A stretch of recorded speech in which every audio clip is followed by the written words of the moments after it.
How to use TurboTax. Step 1. Gather your documents. Before starting, collect all necessary documents including W-2s, 1099s, receipts for deductions, medical bills, mortgage interest, property taxes, education expenses, small business expenses, and charitable donation receipts. Having these on hand will streamline the process. Step 2. Create or sign into your TurboTax account. Visit the TurboTax website.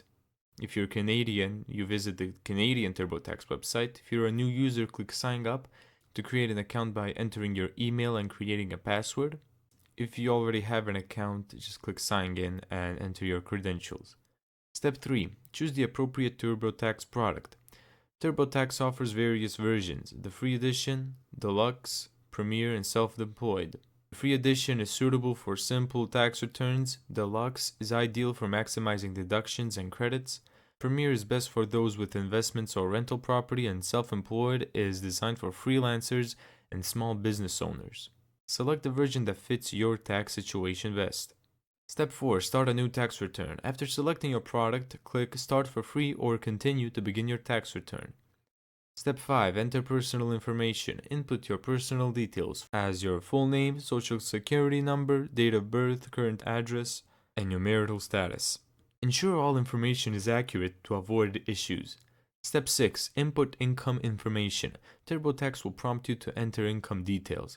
You can import W-2s. Many employers allow direct import into TurboTax, or enter manually, where you input details from your W-2s, 1099s, and other income documents yourself. Step 7. Add deductions and credits. TurboTax will guide you through the potential deductions and credits such as charitable donations, medical expenses, education credits, home ownership deductions. Step 8. Review your return. TurboTax will review a return for errors or missed information. Please address any issues highlighted. Step 9. Choose filing and refund options. Decide how to file. You can do e-file, where you submit electronically for faster processing, or mail, where you print and mail your return physically. Step 10 is to submit your tax return. After reviewing and selecting your filing method, follow the prompts to submit your return. TurboTax will confirm submission and provide an estimated refund date. And that's how to use TurboTax for beginners. Thank you so much for watching this video. If you found this tutorial helpful, make sure to give it a thumbs up and subscribe. And as always, see you in the next video.